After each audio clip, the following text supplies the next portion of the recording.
Matt, thanks for joining us this week. This is a special weekly video here. This is the week before the midterm elections, and so this is our special midterm elections preview, and we're going to do things a little differently. Usually it's me asking the questions and you giving the responses, or Congressman LaTourette giving the responses. Today I'm actually going to step out and give my own responses here. Great. So I thought it might be interesting. You come from a Democratic background, I come from a Republican background, a little fair and balanced here. So we'll take a look at some of the top Senate races, and both of us kind of give a quick snapshot of where we think the race is right now and who we think is going to win. So let's get right to it. Let's get to a race that is near and dear to your heart, Colorado. Well, my pick is Mark Udall. I've been saying that for a while. He's the incumbent senator. He's been facing a very tough challenger in Cory Gardner. There's been a lot of back and forth over the past 6-8 months since this race really started to get moving. But I think there's a couple factors involved. First, I would say that Udall's got to get the Colorado Latino vote out, and he's got to get women under 45 out. If he can get those two key constituencies to vote, I think he'll win. Another important factor, though, this year, all mail ballot. There are no polling places. Everybody had their ballot mailed to them, which makes it easier to get people to vote than having to actually drag them out to their polling place and wait in line. I'm going to disagree with my colleague here. I think it's Cory Gardner. I think for the most of the cycle, this was one of the closest races in the country. I think over the last few weeks, Cory Gardner has inched ahead. I know a lot of Democrats have talked about how the polling has undersampled Latinos. I like to remind my Democratic friends that we Republicans were talking about how bad the polling was in 2012 and how Mitt Romney was going to be president, and we were wrong. I think Cory Gardner wins in a very close race. Moving along, Iowa. Talk to us about Iowa. Iowa, I think you've got an interesting clash of personalities. I think that Joni Ernst, a state senator, relatively not particularly well known before this race, but she's gotten onto the map and she's really made a big splash, very well liked among the Tea Party faction of the Republican Party as well as the moderates. Also just a great resume, great biography, and I think her opponent, Congressman Bruce Braley, has made a lot of gaffes, so I think Ernst is going to end up pulling away with this one. I'm going to disagree with you here, and I'm actually going to put one there on your home team here. Okay. I think this is one the Democrats are going to hold. If there was a race in the country that was toughest for me to call at this point, I would say it was Iowa. I expected that Joni Ernst would pull away from Bruce Braley. He's run a terrible campaign. He's made lots of mistakes. She's run a spectacular campaign. I expected she would start to open up a lead over him. All the polling shows that this has been neck and neck. At the end of the day, I think Iowa stays in the Democratic column. Okay. The next race I want to go to, another one that has been close the entire time, North Carolina. North Carolina, a really good matchup, and I know it's very close to your heart. I think that Kay Hagan holds on to it. I think that she has basically done a very good job of reflecting a lot of what kind of the bounds of what a Democratic senator can do in a red state.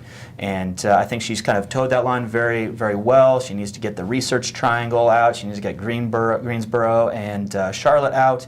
And meanwhile, I know that Tom Tillis is trying to get a lot of those suburban communities in Fayetteville out. But I think ultimately it's going to be Kay Hagan. Well, at the end of the day, the only thing that's more unpopular than North Carolina than President Obama is probably the Republican state legislature.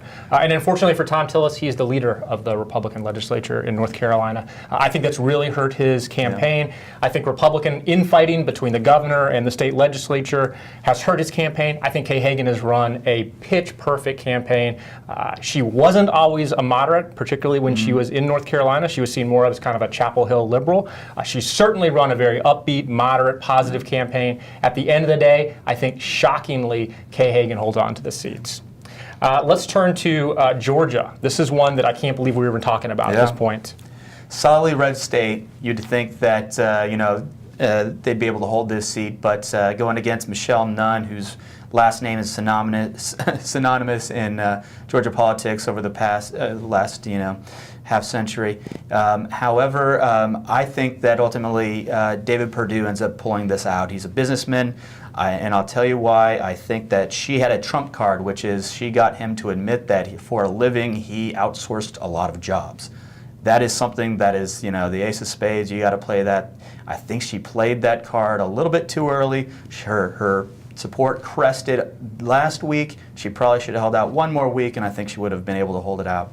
So I don't think that I think that's going to go to Purdue. I feel like we're playing the wrong sides here. That you should be talking to the Republicans, I should be talking to the Democrats, because I'm a little more bullish on the Democratic prospects in this seat. I actually think Michelle Nunn is probably going to pull this out at the end of the day, and I'll tell you one of the main reasons why I think she pulls it out. She closed positive, which tells me that her internal, she's looking at something that says she's not behind. Yeah. She believes that she is ahead in this race.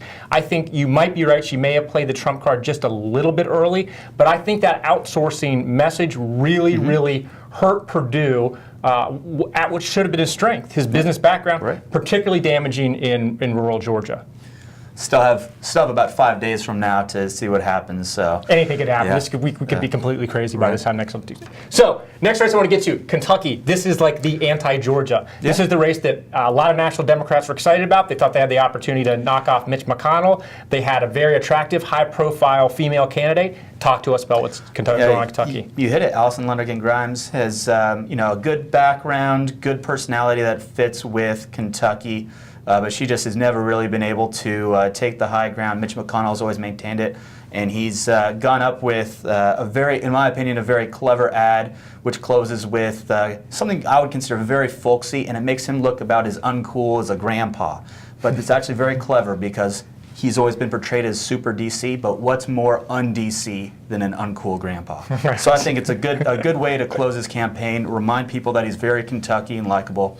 So I think McConnell wins that one. I agree with you.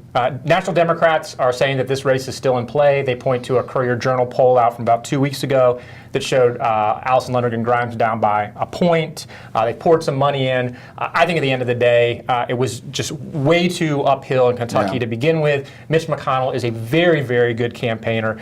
He recently reached into his own pockets for $1.8 million to make sure they weren't going to have any lack of resources in the final days. I think at the end of the day, McConnell wins, and he wins fairly comfortably. And I will say, Grimes' refusal to say whether or not she voted for the president probably would go down as one of the biggest mistakes made in this cycle by any candidate. It was a free hand for her. Nobody could actually fact check who she voted for. She could have made up any possible answer, and she made probably the worst one she could have done. So.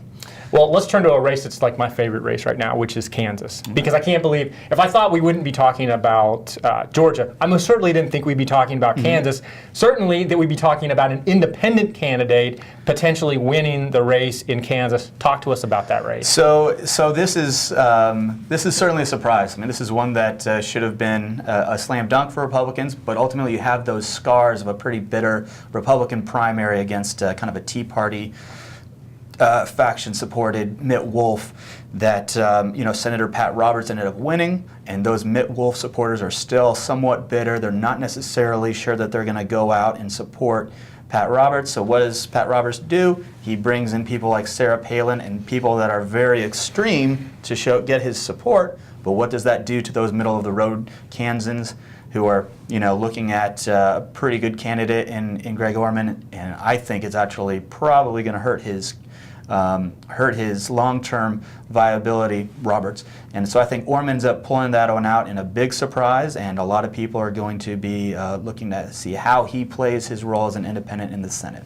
Yeah, I think he's going to be an incredibly important vote in the Senate because I think Greg Orman is going to win. I think for Pat Roberts to be worried about consolidating his base, bringing in people like Sarah Palin this late in a general election speaks very poorly. I will also point out that the Republican governor, Sam Brownback, a very divisive figure, may very well lose on Tuesday night also. I think that the Kansas Republican Party has got some deep fissures, some deep problems, and I think unfortunately for Republicans, this seat is likely going to flip to independent, who may or may not caucus with Harry Reid and the Democrats. Let's get to another race that's kind of surprising for us to be talking about, and that's New Hampshire. Jeanne Shaheen, the current senator, former governor, incredibly popular, hadn't appeared to commit any fireable offense. New Hampshire is certainly a trending Democratic-leaning state. Talk to us about what's going on there. Sure. So, I think you definitely mentioned it, that if you look at her record, she hasn't done anything that's particularly fireable, but she's got a very strong challenger in Scott Brown, who was a senator from neighboring Massachusetts. So he's got Senate experience himself, good candidate. I think his biggest card that he's playing, which is also a very similar card to what's used in Colorado, which is you're able to pick statistics from thousands of different statistics that are available, and one statistic that shows that that she, quote, supports the president 99% of the time with her voting record. And I think really that has been probably her most difficult challenge to overcome, is that perception, which has been used in other states as well. But so that's very difficult. I do think that even though Scott Brown has momentum, I think Shaheen's going to hold on to that in a squeaker. Yeah, I think it's a surprisingly close race. I mean, it's shocking to me. I like Scott Brown. I think he's a very good campaigner. I think he was a very good senator. But it's surprising to me that a guy who moves across the border and runs for election as a senator from another state would actually be this close to an incumbent who hasn't committed a fireable offense. I think at the end of the day, New Hampshire is simply too Democratic at this point. I think Jeanne Shaheen holds on, but I think it's going to be a very, very close race, certainly closer than National Democrats would have liked. Alaska. About as far away from New Hampshire as we can get. Alaska, Mark Begich, the incumbent senator, has been among the most embattled, endangered Democrats this entire cycle. Alaska is a very reliably Republican state. Talk to us a little bit about that race. So, Dan Sullivan challenging incumbent Mark Begich. Begich has really been working hard trying to isolate himself from Obama and a lot of key issues. Guns, he voted against a pretty large gun package that he thought would get him the support of gun rights groups in Alaska. Never really actually panned out that way. You've got, you got to go back to 2008. He only won because he was running against somebody who was under federal indictment at the time, Senator Ted Stevens, and so which kind of helps. Yeah, that's a good way to go about winning. But anyway, so I think that right now the polling has Sullivan with a slight edge, and I think he's going to keep that. But that's another one where I could easily see Begich with his Alaska story ending up winning. Well, I'll tell you, the best thing that could have happened for Mark Begich is Sarah Palin actually run against him. She may have been the only Republican who he could have beaten at this point. I think, unfortunately for Begich, who is a centrist, I think he's been a good senator, Alaska is simply way too Republican. I do think it's interesting that even though the polling has shown Sullivan consistently ahead, even by 6, 7, 8 points, Democrats keep talking about Begich's turnout and his ground game. So maybe I'll be wrong, and maybe this will be one of the surprises. And obviously, Alaska is a small state, population-wise, very difficult to get accurate polling in a small state. It's hard. Some of those territories in Alaska, the wilds, it is hard to get your voters out. You can't go door to door like you do in the suburbs of Washington D.C., so to speak. So. You understand why it might be a little more difficult. So the final state I want to close with is one that was interesting about 2 weeks ago, and that's South Dakota. This could have been even more fun than Kansas. You got 3 people running. You've got Governor Mike Rounds, who was expected to cruise to victory. I mean, he was the anointed person for this seat. It's supposed to be an easy pickup by Republicans. Larry Pressler, a former Republican U.S. Senator from the state, decides to run as an independent. He's got all the name ID in the world and absolutely no money whatsoever. Right. Polling showed early on that this thing was a blowout for Rounds. After a few months, it showed it was pretty much a 3-way toss-up, some showing Pressler within a point or two of Rounds. Over the last couple of weeks, however, Republicans have kind of circled the wagons, and even though Rounds hasn't run a great campaign, what do you think? So I think that Rounds is going to hold on to this. This is really one of those examples of nobody in politics is very good at navigating a 3-candidate race. That is always very difficult. And what you've seen is that Rounds' numbers have not particularly gone up over the past couple months. They've been relatively steady. And you have the independent candidate Pressler and the Democratic Weiland, who are really battling over the anti-Rounds vote. And it's really hard to gain any grounds there. And they go back to they conducted debates just like any other candidates would, but Rounds wasn't there, which kind of was one of the early signs that maybe he'd be in trouble. But ultimately, I think 3-candidate races are just too hard to knock off somebody who's a governor who's got a unified party base. So I think Rounds holds on. Yeah, and I agree with you. I think that the only way that this could have been a really interesting race probably would have been if it would have been like Kansas, if the National Democrats could have convinced Weiland to pull out of the race and would have, kind of quietly backed Larry Pressler. Larry Pressler has all the name ID in the world, absolutely no money. At the end of the day, I think Republican voters are coming home. I think Mike Rounds wins. I think it ends up not being particularly close. Sounds about right.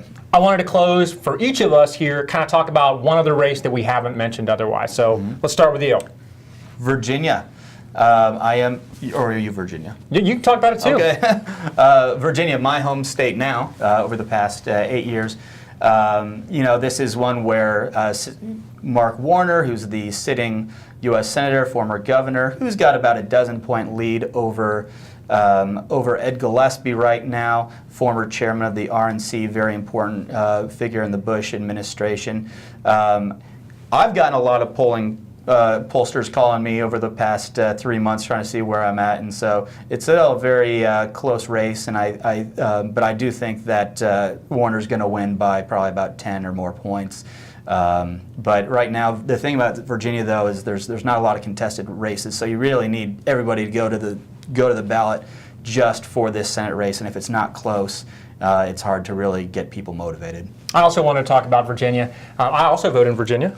But I will say that my takeaway from this is how much the state of Virginia has actually changed. At one time, Virginia was a reliably Republican state. You would think in a year like this, with President Obama so unbelievably unpopular, that an incumbent Democratic senator in Virginia, particularly first-term senator, would be in trouble. Mark Warner's never really been in trouble. Ed Gillespie has run ads saying that he was for the Redskins name, which pretty much tells me if you're closing with an ad about I'm for the Redskins name, you're not really in this race. I think Mark Warner is going to win comfortably. I think on paper Ed Gillespie was a good candidate. He certainly had plenty of money coming his way. I think unfortunately for the Republicans, Virginia has changed a great deal. And until the National Republican Party kind of moves a little more to the center, I think it's going to be difficult to win statewide elections in Virginia. We'll wait and see. We'll wait and see. It's our Super Bowl. So. Yeah, absolutely. We'll wait and see whether or not we sound like fortune tellers here, or whether or not we sound completely nuts. Matt, thanks for joining us this week, and next week we'll talk about whether or not we were right or wrong. Sounds good. Thanks.